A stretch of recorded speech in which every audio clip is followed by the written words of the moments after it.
Hello everyone, my name is Olga Garanina. I'm a third-year communication student at Han University of Applied Sciences.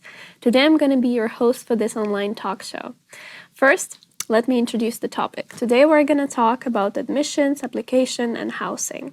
I'm not alone here. I have two lovely guests today, Andrei and Koen. Can you please introduce yourselves? Yes. Hello, everyone. My name is Andrei. I'm coming from Romania, and therefore I'm an EU student. And I'm studying currently the third year in automotive engineering section. Perfect. My name is Koen Kuster. I work at the international office from the Han. Great. Glad to have you here. Okay, so before we jump right into the topic, let's watch a short video about it. Would you like to study at Han? In 88 seconds, we explain the steps you need to take to apply for a program at Han. Want to join us for a moment? You apply on StudyLink and follow the various steps. Too early is better than too late, but do it at least before the application deadlines. Within 1 week of applying, you automatically receive an email about how to create a Han account. Once you've done that, our admissions office emails you to let you know everything we need from you. Send the details to the admissions office. Do you need to do an English proficiency test? As soon as you've scheduled it, let us know the date. Don't have all the info yet? No problem. Send us the info you do have. For example, your grades list instead of your degree certificate. When everything is complete, Han assesses your admission. If everything is in order, you receive an email with the result of your application. Did you get a positive result? Then continue with the following steps. You're halfway there. We invite you for a matching session. That's an online interview where we check whether the program matches your wishes and interests. If you are then accepted, all that is left is to pay your tuition fees. Congratulations, you're now a Han student. There are still lots of things to do before you actually start studying, such as housing and planning your trip. So, right on time. Did you know that you can track the progress of your application in My Han portal? Good luck and see you soon at Han. Questions? Go to hanuniversity.com/admission. Great. Hopefully after watching this video, you have a general idea of what it's like applying to study at Han. Now let's dive a little bit deeper. So first of all, Koen, could you tell us a little bit more about the application procedure? Well, as you could already see in the video, it's quite easy. You have to go to StudyLink and upload some documents. But what I want to say is that you don't need to wait until you have your high school diploma. You can already start. We need a copy of your passport and your last grade list. With the last grade list, or admission officer can check if you have the right subjects, the required subjects for the program. Perfect. And I also heard that there is a change in software going on at Han. What about that? It's true. We will have a freeze of about 2 weeks. So if you want to apply, then I would advise you to apply around 12th of December, half December. Then we are back online again. Yeah. Perfect. Great. Andrei, how was your experience in applying for studying here? I'm going to quickly explain it. So once I knew that I want to go to Han, I chose automotive engineering. And then around November to December, mid-December, I started applying for it. I started getting all my documents and I sent them all through a counseling team, which was called Edmundo, that applied for my country in Romania. After that, I believe in a few months, somewhere in March, April, I got my positive answer. And therefore, I had to give this interview with someone from Han in order to confirm that I was eligible for automotive. After 1 or 2 more months, I got again a positive result. And then I knew I'm going to start as a Han student from September. Perfect. Great. And what about that interview? Could you tell us a little bit more? Yes. Initially, I thought the interview was scary. But then once I got there, it was online. And I figured out that it's just a normal chat to prove that I want to do automotive in the future. And also to see that I do know English pretty well. So in the end, it all went great. Perfect. Koen, could you tell us what those interviewers are searching for or looking for when they're doing this procedure? Yeah, we call it a matchings interview, and basically we want to make sure that the program, what we offer, is what you are looking for. So there's a match of what the student would like to study and what we can offer.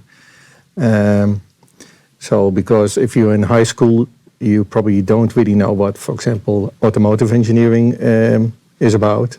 So we have a lot of information. We try to inform students, but it's always better to talk with a fellow student and ask what it is really about and make sure that it matches your expectations. Great. And yeah, I think that right now many students have a question about the deadlines. What are the deadlines for applying? The deadlines for September next year are the 1st of June for non-EU students and 15th of August for EU students. But I would advise to start a lot earlier because you also have to arrange your accommodation. And for life science, they have a new deadline and it's also the 1st of June. So I would suggest to start in January or February already. Perfect. You can see the dates of the deadlines on the screen right now, so make sure that you have them in your calendar if you're planning to apply. And yeah, just don't forget to have all your documents ready by that time. Okay, and what are the tuition fees? The tuition fees for non-EU students, we still have to make sure what they will be because it's a national decision. For the EU students, we know that it's going to be 2,314 euros for 1 year. Okay, perfect. Okay, when is a student eligible to apply, Koen? Basically, if you have a high school diploma, you have a sufficient score on your English proficiency test, like IELTS or TOEFL, and you also have the required subjects on your grade list, then you can be accepted. Perfect. And what if someone doesn't have a specific subject on their grade list? It depends a bit on what subject, and if it's just one.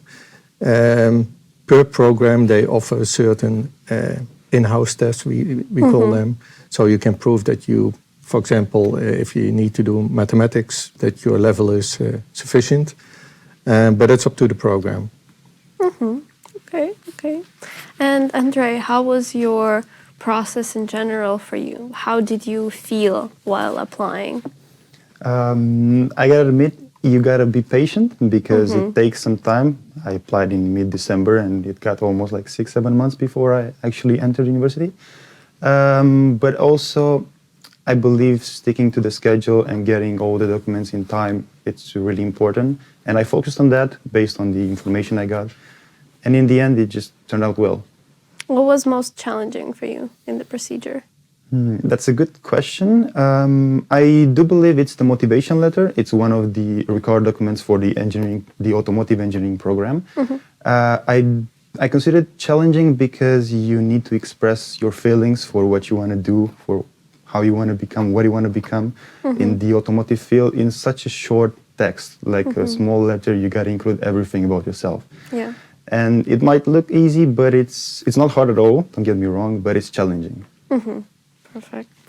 Koen, what is the financial guarantee? The financial guarantee is an amount of money we ask for non-EU students because we need to arrange their visa. It's an amount of money. Basically, it's a sum of the tuition fee, housing fee for 1 year, living expenses, and health insurance. It's roughly around 20,000 euros. It's for year one only. And that's the amount of money we need to show as proof of sufficient finances to the Dutch Immigration Service. Perfect. So the money is for the student, of course. So the student gets a refund for that, but it's just a proof. Okay. If you want to take a screenshot of something, then here are the details. You can see them on the screen right now. It's really important to remember those things, but you can also find them on Han's website, I believe. Yeah. Perfect. And what is the matching process looking from the professional point of view? So from your experience, what can a student focus on before they go into that process? They should really think about what they would like to study. So, and also look into the program, the subjects, and also maybe prepare some questions for the person they're going to talk to. That would be my advice. Perfect. Yeah. Okay. I think it's a great advice because that's exactly what I did when I was applying for Han. I remembered that I was using the questions about the experience of students. What can they offer me apart from me offering them? So that's always a good strategy to understand why you want to study at Han and also what you're looking for. Okay. So, yeah.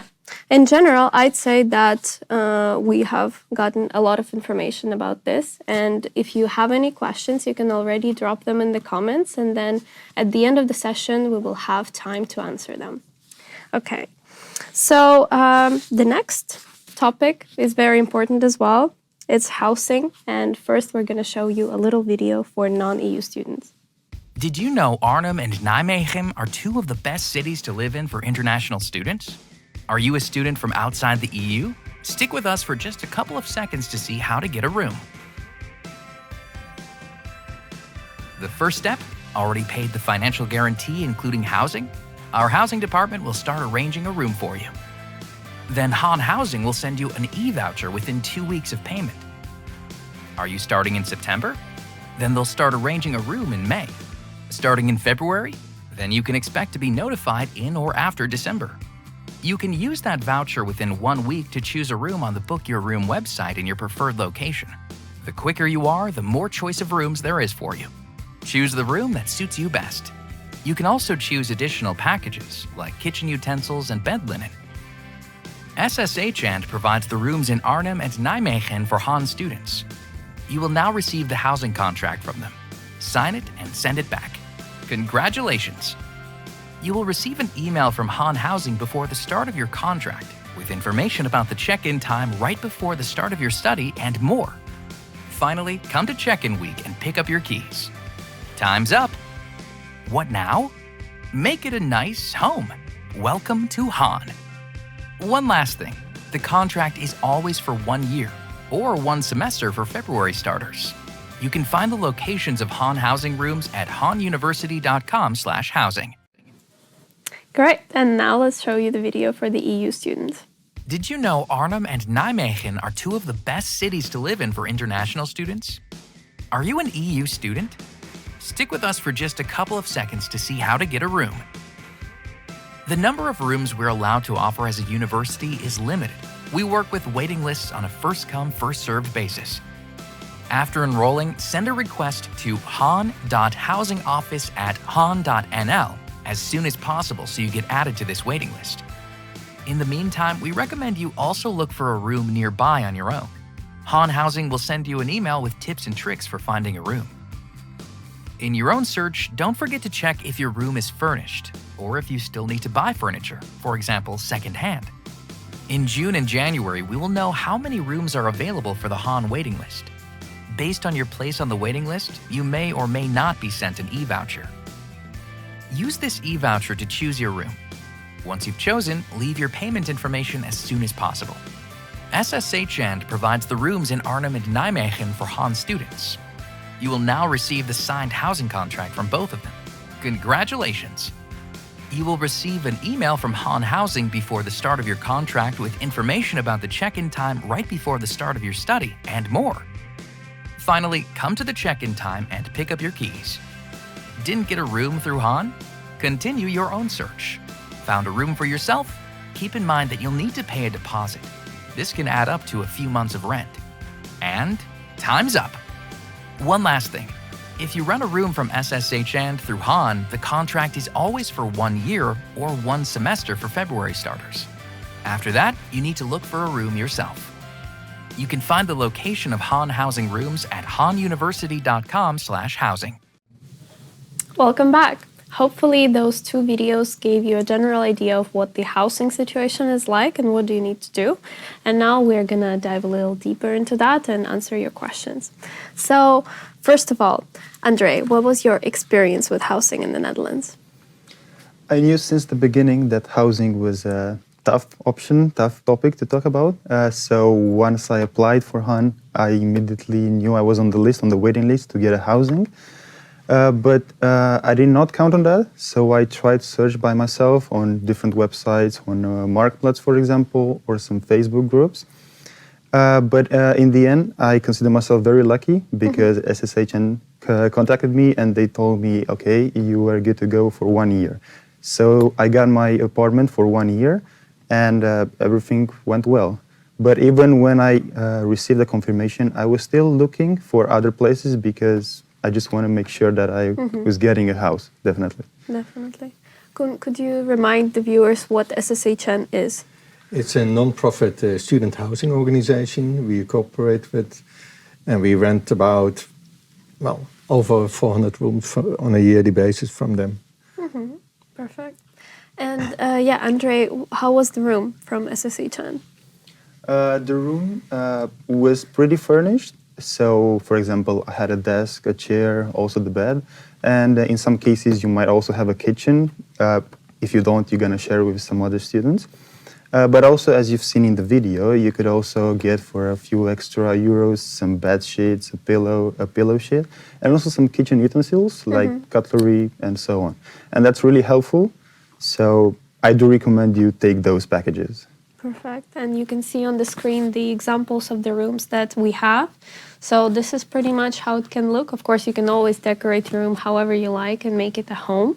But yeah, you don't have to worry that much if you're getting a room from SSHN. Okay, what are the chances of getting a room for EU students, Koen? It's a challenge. In the whole of the Netherlands, it's a problem to find accommodation, not just for students, but in general. So for international students, it's quite a challenge to find something. So you should start really early. We have a Han housing team. They can help you out. They have some tips and tricks on their Facebook, and we will have it on our website as well. They can also double check any contracts just to see if you're not going to be scammed or something like that. They have a waiting list, as Andrei said. It's first come, first served. So the sooner you apply for a study and are accepted, you can be put on a waiting list. So you have a higher chance. But it's going to be a challenge. I have to say, in Arnhem, it's a bit easier than in Nijmegen, to be honest. But yeah, most students will find a room, but it can be very stressful. It can be last minute. Okay. When did you start searching for a room, Andrei?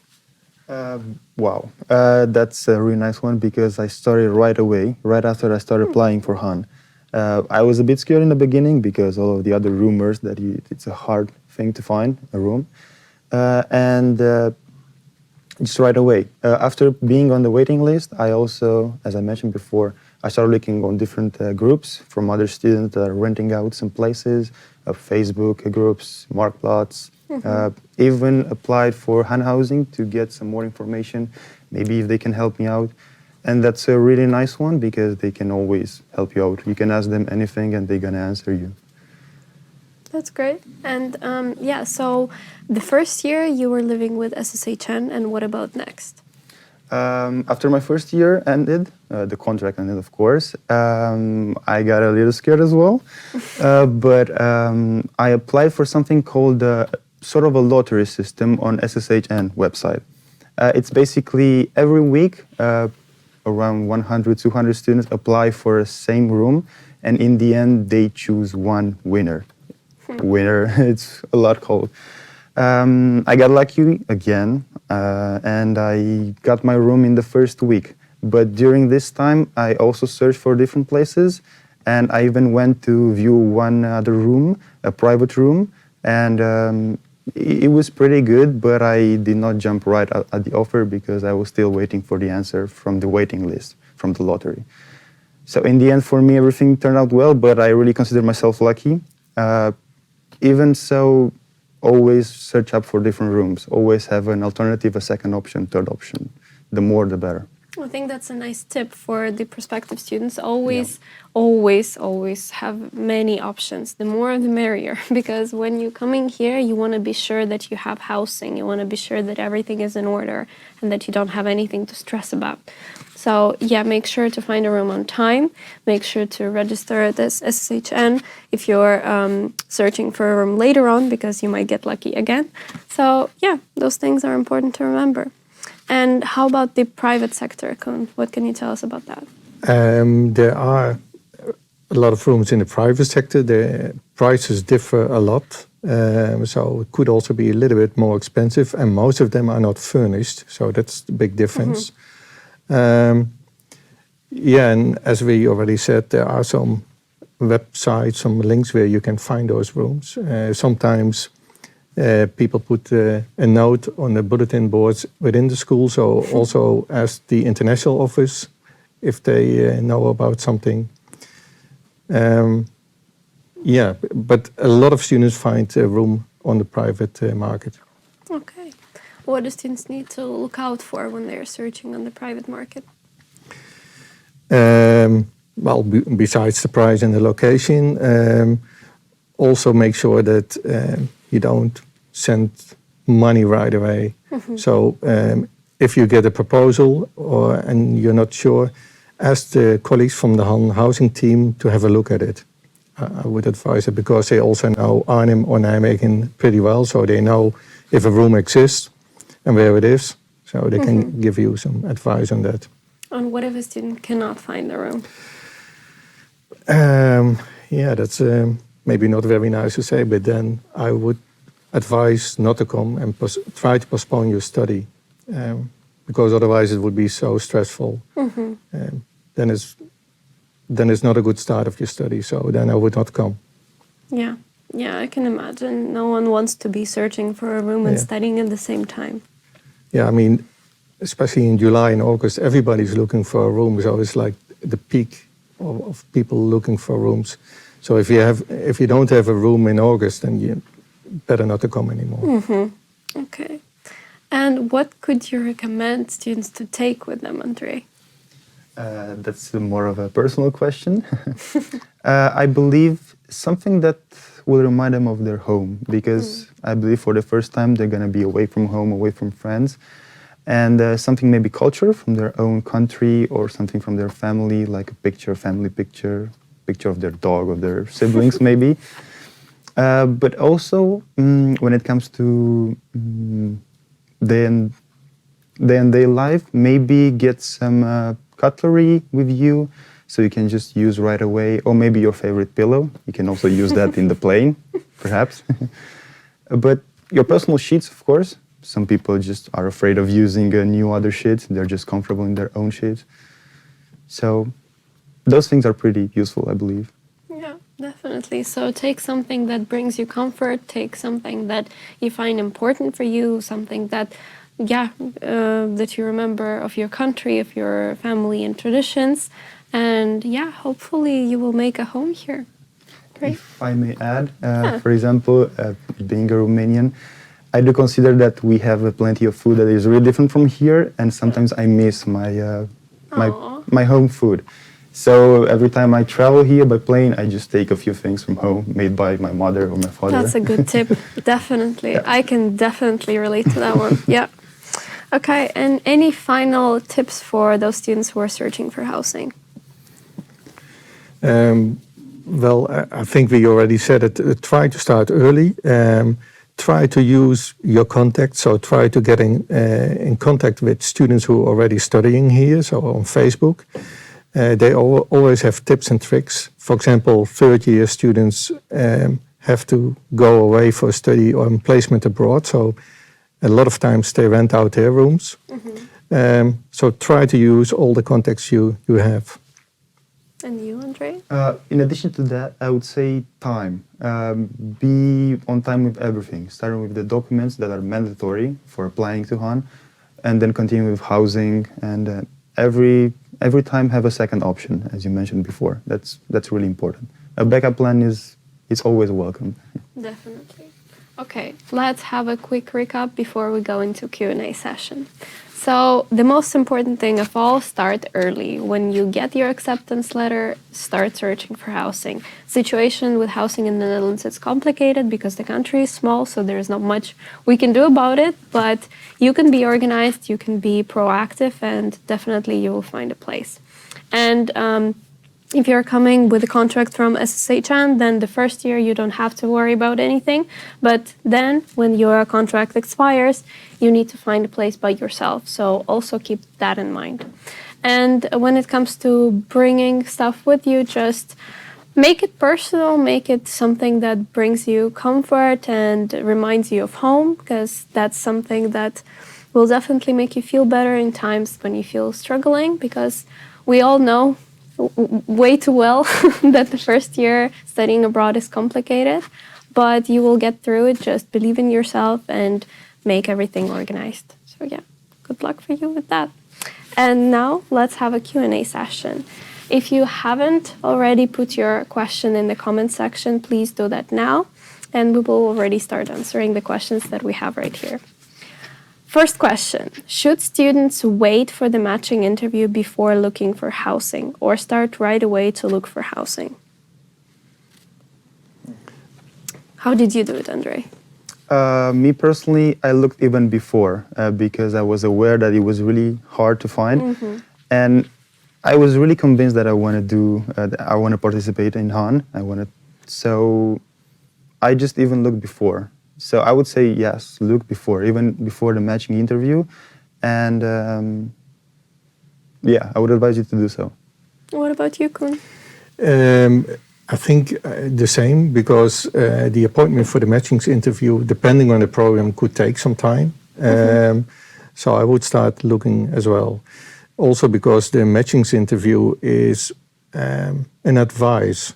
So of course, you have to take it seriously, but it's not so that they're going to tell you, okay, you should not come. They could say reconsider or dive a little deeper in the subjects we offer. But that's it. So then I would advise to start early with finding accommodation. Yeah, definitely. Just keep in mind that the matching interview is not something that's going to determine if you come to the Netherlands or not. It's something that's meant for you to understand, do you want to study that program or not? So definitely start searching for housing in advance. Second question, can EU students apply for benefits or rent help? It depends a bit what they mean with that, because certain housing, if you have your own entrance and so on, you could apply for kind of a tax refund, so that would lower your rent, if that's what is meant. Normally you cannot get any grants from the government except for a study abroad. If you go to an Erasmus partner, you can get an Erasmus grant. Or if you have a part-time job and you work a certain number of hours, you are entitled to get a loan, a government loan. Okay. That's good to know.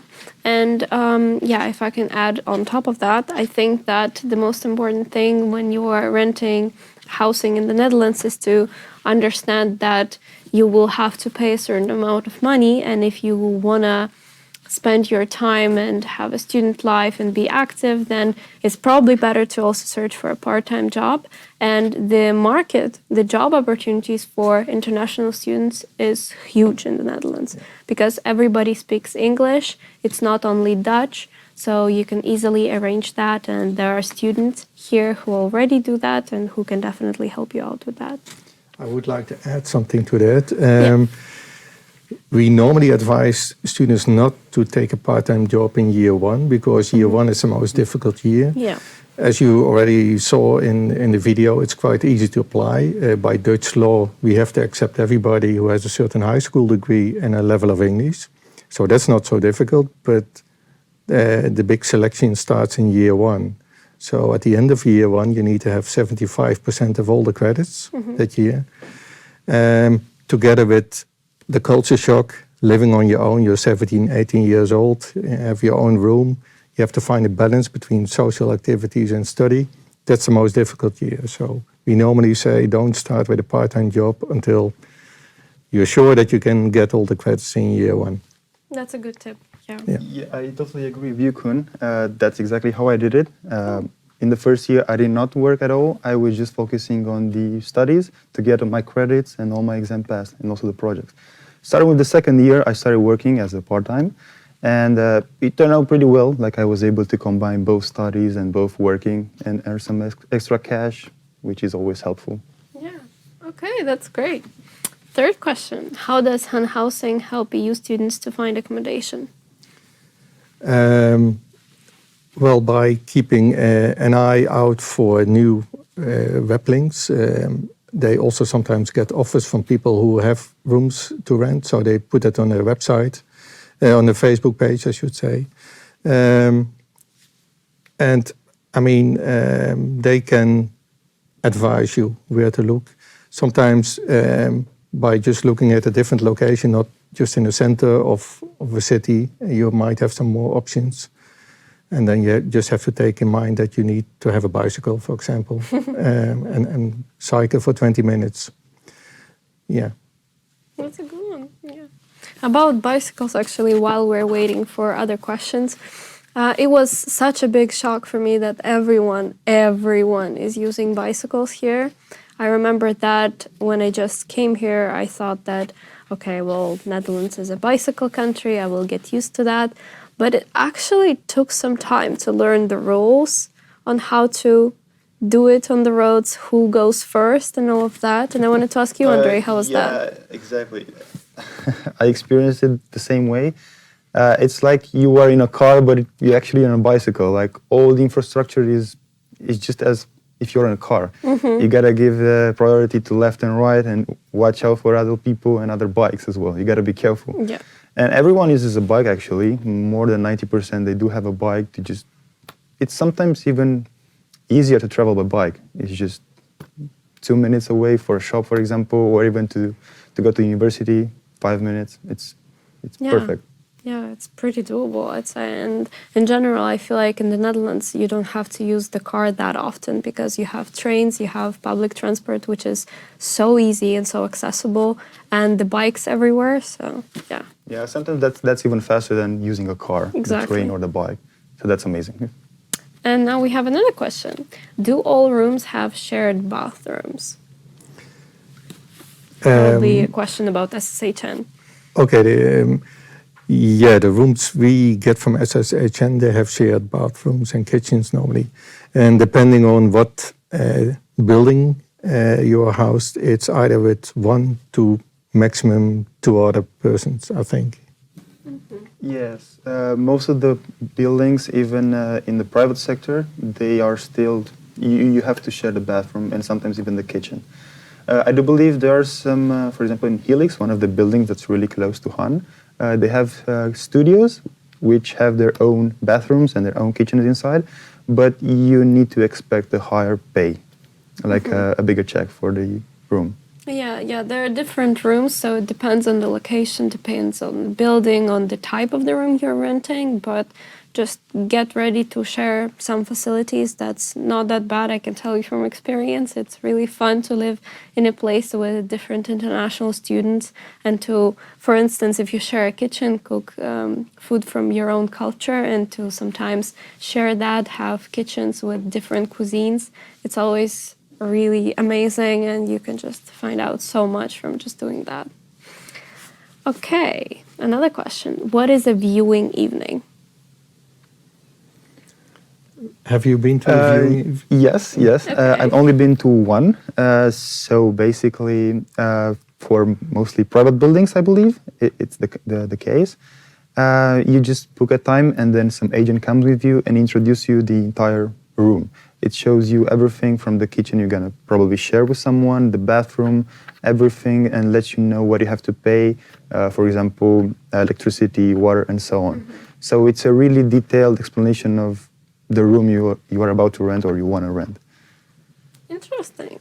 And if I may add, in the Netherlands it's also quite common to have, we call them student houses, so it's a whole house rented out to students, and the students are entitled to choose a new person. Mm-hmm. So that that could also be what is meant with a viewing evening.